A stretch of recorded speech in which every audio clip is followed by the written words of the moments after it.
Buenos días, buenos días ahí en Perú, buenas tardes ya en España. Hablo desde Santiago de Compostela. Hoy toca hablar sobre historia, colonia y modernidad, España, América Latina. Bien, perdidas sus últimas colonias en América, en 1892 España proclama el Día de la Hispanidad para celebrar, decían, la llegada a América de Cristóbal Colón el 12 de octubre de 1492, que en realidad fue el principio de la conquista de América y su colonización posterior, como todos sabemos. Esto había sido una propuesta anterior de historiadores americanistas españoles, ¿no? Bueno, esta idea del 12 de octubre como Día de la Hispanidad fue ensalzada por el franquismo. Se nos educó en eso a los niños españoles y se renombró como Día de la Raza, naturalmente de la raza española, con ese toque de racismo que tenía el régimen franquista, ¿no? Después, en democracia, después de la transición, se continuó con esta festividad del 12 de octubre que de una manera, digamos, más descafeinada, ¿no? Se hablaba del día del descubrimiento de América, del encuentro de dos mundos, hasta que ya muy cerca de nosotros, a finales del siglo XX, afortunadamente, gobiernos latinoamericanos rebautizaron el 12 de octubre pues como Día de los Pueblos Originarios, Día de la Resistencia Indígena, Día de la Descolonización, Día de la Diversidad cultural. Y empezó a hablarse en América Latina, en bastantes ámbitos, de que no había nada que celebrar el 12 de octubre. Por lo tanto, dos versiones contradictorias sobre esta fecha, yo diría que casi antagónicas, contradicción que se está agudizando y afecta al campo de la historiografía recientemente por el auge de la extrema derecha en el mundo de hoy, en el mundo occidental, y su enorme influencia en el ámbito de las ideas y el ámbito de los gobiernos. Recordar que ahora mismo vosotros pues tenéis a Milei en Argentina, antes estuvo de aprendiz de dictador Bolsonaro en Brasil y antes y después, en los dos casos, las dos versiones que conocemos del ultra Donald Trump en los Estados Unidos de América, ¿no? Por lo tanto, no debe extrañarnos que cada vez más aquí y ahí haya historiadores, la mayor parte de ellos son no historiadores, más bien escritores, que intentan blanquear, incluso negar lo que fue la conquista y la colonización de América por parte del Imperio Español.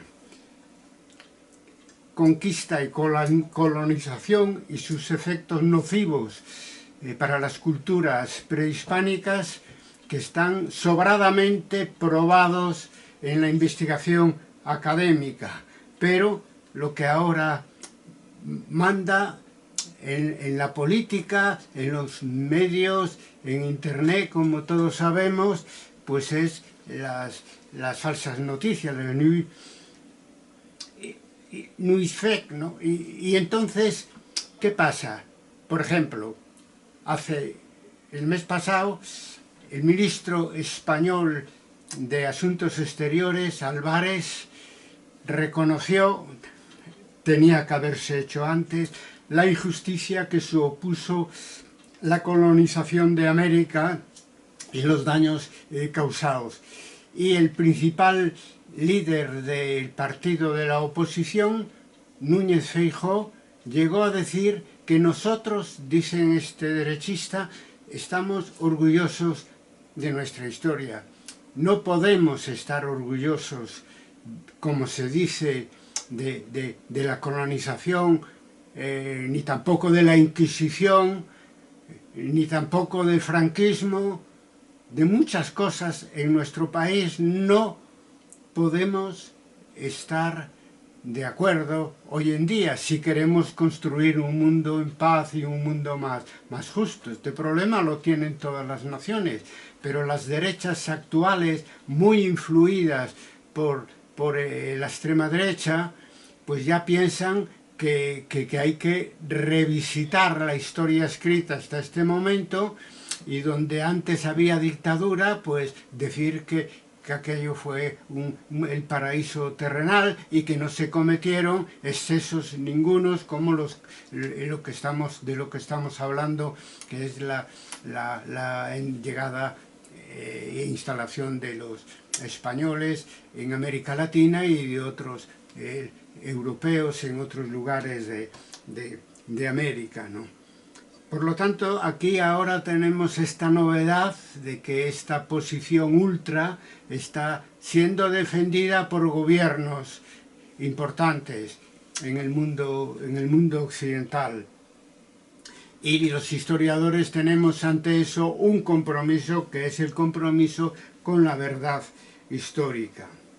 ¿Qué ha pasado en la última década? Bueno, que antes teníamos la globalización económica, y ahora hemos transitado hacia un proceso de desglobalización que es causa y efecto de estos nacionalismos extremos que estamos viviendo, de gran Estado, imperios regionales o guerras de ocupación. Y todo eso, que es lo que nos interesa aquí, que alienta un revisionismo neocolonial de carácter historiográfico, contra el que tenemos que combatir si queremos que la historia siga manteniendo su independencia de los estados y de las historias oficiales, que ahora están transitando en este sentido ultra, las historias que están ensalzando a los imperios históricos, ¿no? El giro ultraconservador que estamos sufriendo está produciendo otro efecto, y es que el posmodernismo, que tuvo cierta influencia en Estados Unidos, en lugares de América Latina, no tanto en Europa, pues ahora se demuestra más claro que nunca que no supone una alternativa para el mundo de hoy, polarizado de esta manera entre democracia y dictadura, justicia e injusticia. Y esto tiene que ver en parte con el poscolonialismo que tiene cierta influencia desde la filosofía en América Latina, ¿no? Esto también ahora está en decadencia porque, por ejemplo, cosas que ha dicho por influencia posmoderna el poscolonialismo filosófico latinoamericano hoy son insostenibles. Por ejemplo, negar la modernidad, decir que la modernidad y la colonialidad son la misma cosa, y reducir la modernidad al estado colonial, ¿no? Lo cual es, pues eso, desconocer lo que ha sido de la historia y además practicar una historia que nosotros rechazamos. La historia no se puede reducir a lo político institucional. Debajo hay una sociedad que hace historia y debajo revueltas y revoluciones inciden también en esa historia. Por lo tanto, tenemos que verlo desde los puntos de vista a que hago referencia: sociedad político e institucional por un lado, sociedad y revueltas por otro lado, y ver un poco dónde está la modernidad. Evidentemente, frente a un Estado colonial, la modernidad está en la sociedad civil, aquí y allí.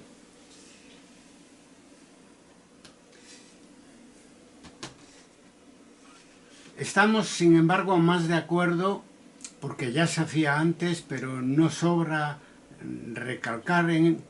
recalcarlo hoy, en lo que se llama no poscolonial, sino decolonial. Es decir, volver a visitar la historia de América Latina desde un punto de vista no colonizador, porque los pueblos y las naciones latinoamericanas y en todo el mundo tenemos derecho a tener nuestra propia historia, es decir, a escribir nuestra propia historia desde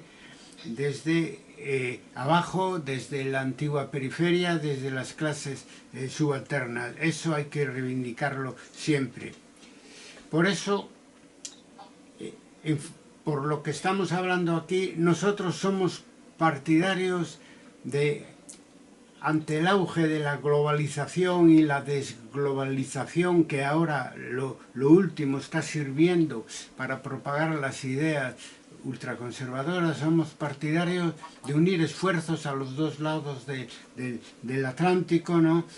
Y hacer una historia transversal, dialéctica, comparada, dialogada, que analice semejanzas, diferencias y convergencias en nuestras respectivas historias, ver un poco las coincidencias, sobre todo en el ámbito de la sociedad y de la rebeldía, y claro, y cuestionar las diferencias que han venido sobre todo a partir de estos estados modernos, absolutos, que hemos sufrido, pero hay que aclararlo, no sufrido solamente en América Latina, que los hemos sufrido los españoles también en las diferentes épocas históricas. Por eso que proponemos 5 ejemplos donde se puede practicar este contraste y esta cooperación, algo en lo que yo puedo hablar con cierta autoridad, porque durante más de 30 años en la Red Académica Internacional de Historia y Debate hemos practicado este intercambio y hemos practicado, a pesar de nuestras posibles diferencias, hemos practicado ese frente común en favor de una historiografía crítica.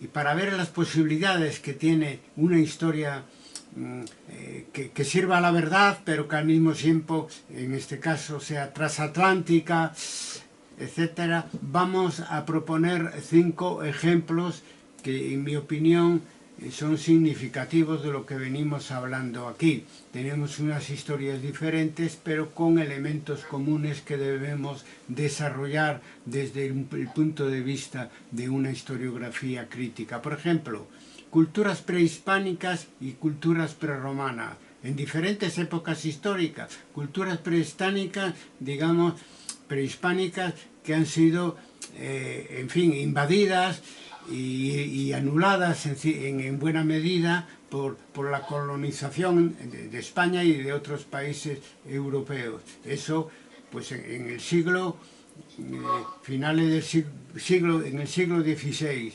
Y por otro lado, nosotros hemos vivido siglos atrás una experiencia parecida, ¿no? Y es la invasión de la península ibérica y el fin de las culturas indígenas anteriores. Claro, la diferencia notable en el caso de la colonización americana, es que allí se destruyeron civilizaciones importantes, ¿no? Como ese Inca, son los incas, los aztecas, los mayas, y sin embargo, siglos antes, en la ocupación de la península ibérica por el Imperio de Roma, pues se acabó con las culturas indígenas de tipo tribal que todavía en aquel momento estábamos en esa fase, y nunca después se pudieron desarrollar más porque, claro, el marco del imperio fue el que definió, digamos,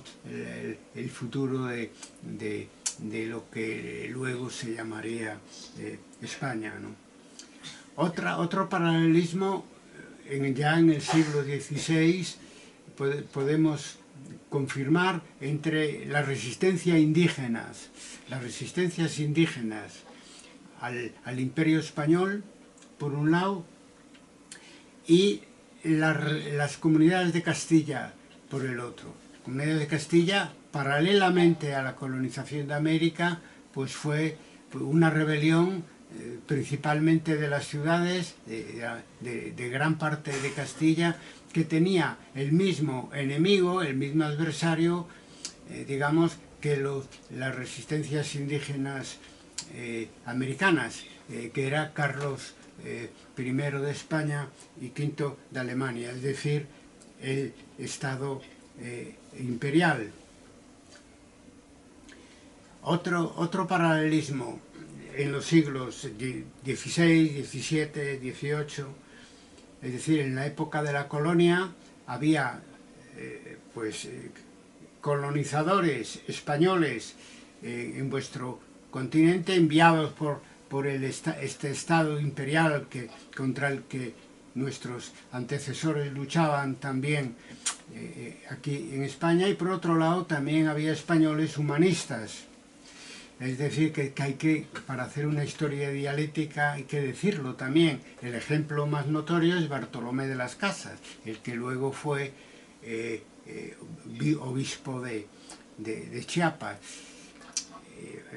Y entonces, ¿qué conclusión sacamos? Pues y volvemos a la crítica que hacíamos al postcolonialismo. Pues la conclusión que sacamos es que no hay una sola modernidad, porque las sociedades están divididas en clase, en diferencias entre gobernantes y gobernados, etc. No, hay dos tipos de modernidad. Hay la modernidad que está vinculada a la defensa de los derechos humanos desde Bartolomé de las Casas, en este caso de los derechos humanos indígenas, y otra modernidad que no merece ese nombre, falsa, que está vinculada a la violencia, a la imposición, a la explotación por parte del Estado imperial español sobre las poblaciones indígenas,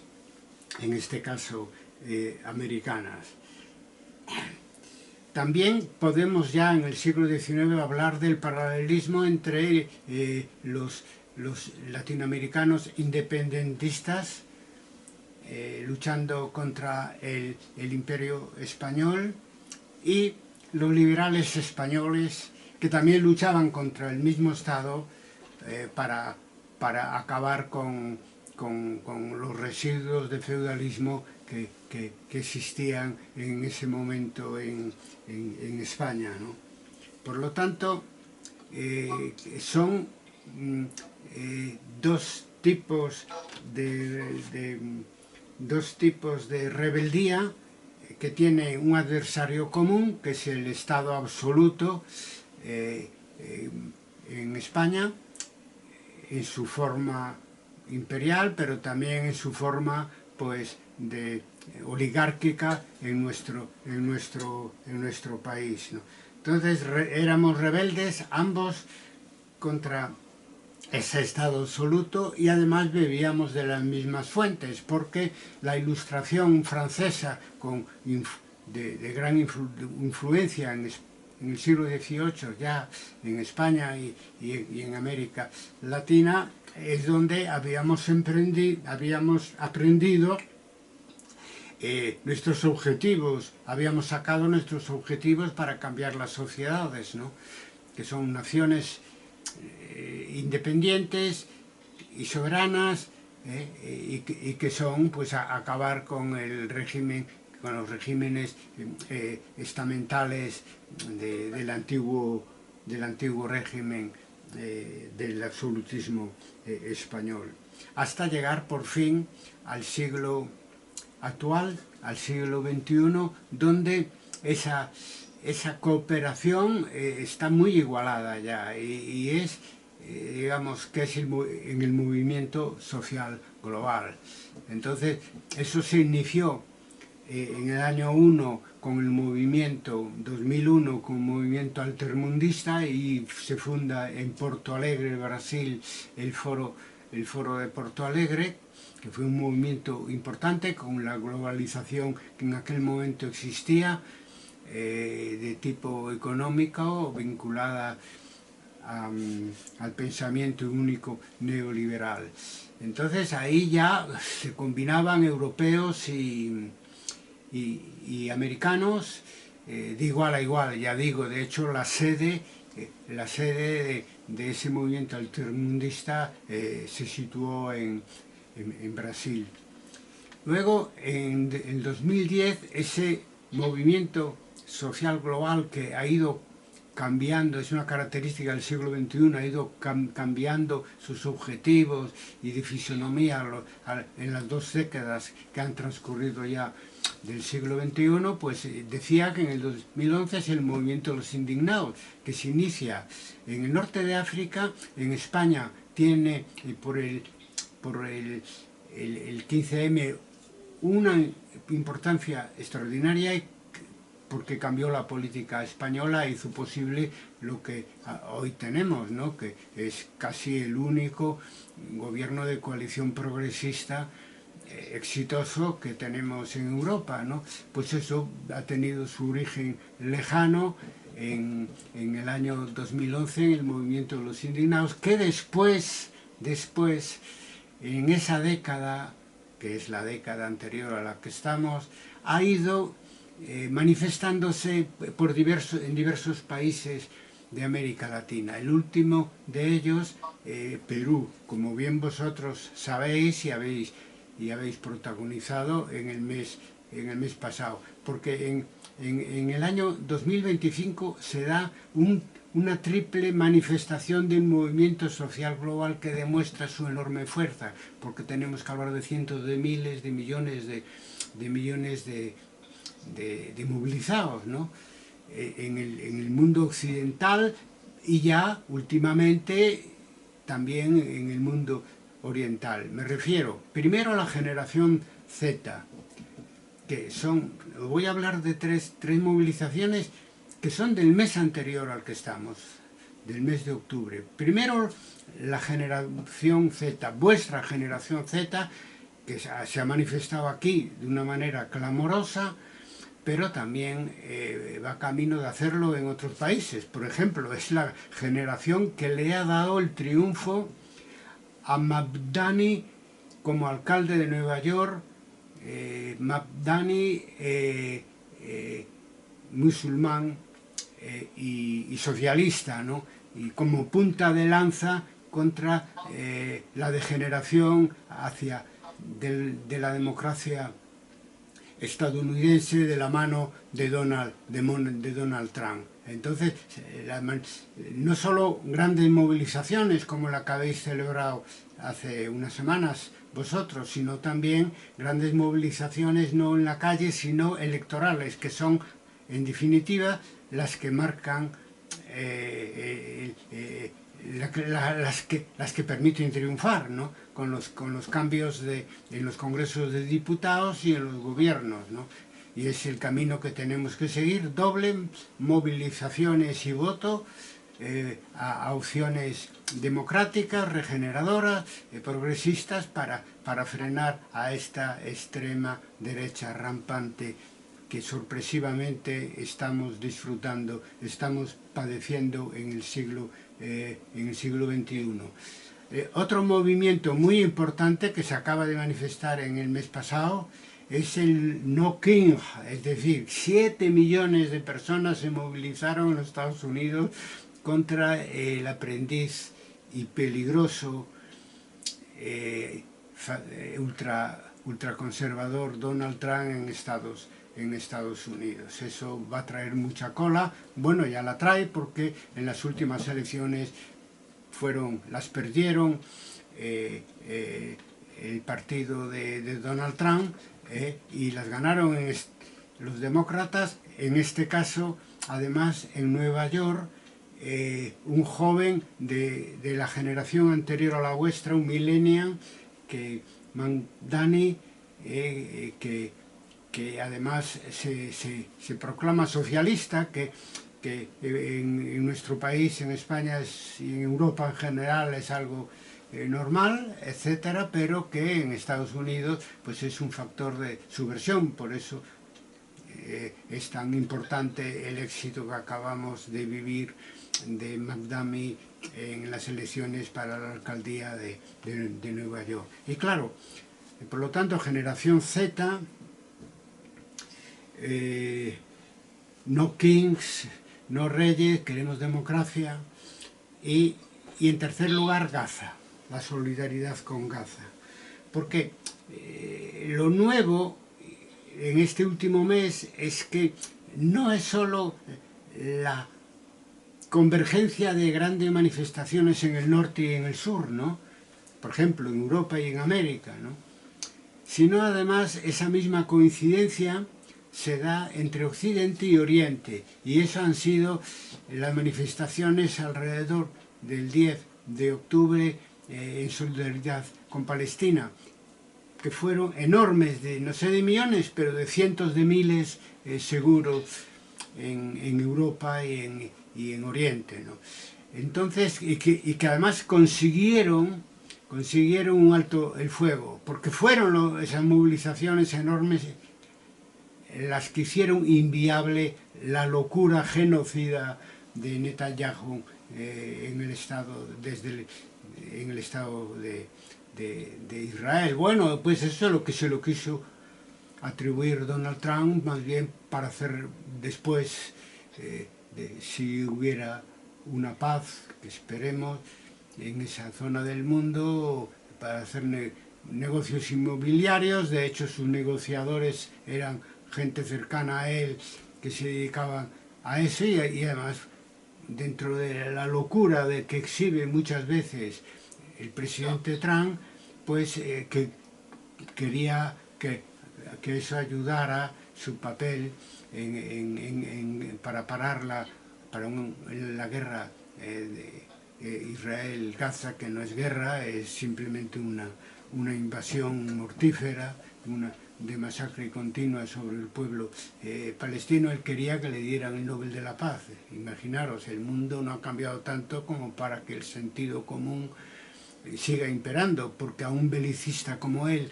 de extrema derecha, es que no es merecedor de todos, menos del Nobel de la Paz. Por lo tanto, grandes victorias y grandes movilizaciones, y lo que vendrá después en la medida de que la extrema derecha siga avanzando en el mundo. Ningún país está libre de peligro, y lo que está en peligro es obviamente la democracia en todo el mundo, por el avance de los sucesores de Hitler y Mussolini ahora en el siglo XXI, ¿no?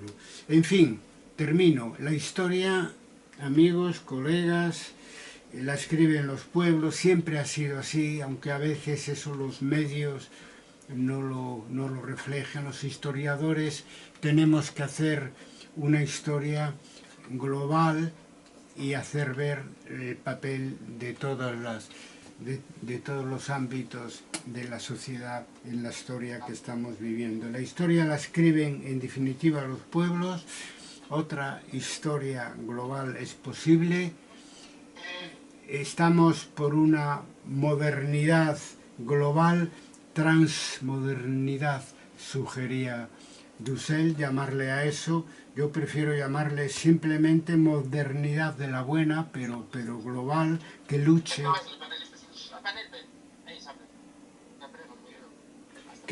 contra el auge de la extrema derecha en el mundo, las nuevas guerras y los nuevos imperios tipo ruso o israelí de ultraderecha en el mundo, que luche por una democracia que se defienda con autenticidad, es decir, una democracia verdadera, sin corrupción y con la menos desigualdad posible. Un mundo que dé lugar, porque lo necesita, a una gobernanza mundial más efectiva. La ONU hoy prácticamente no existe, y los demás organismos internacionales, que dé lugar a una gobernanza mundial efectiva, democrática e igualitaria. Tener esperanza, viva Perú y la generación Z.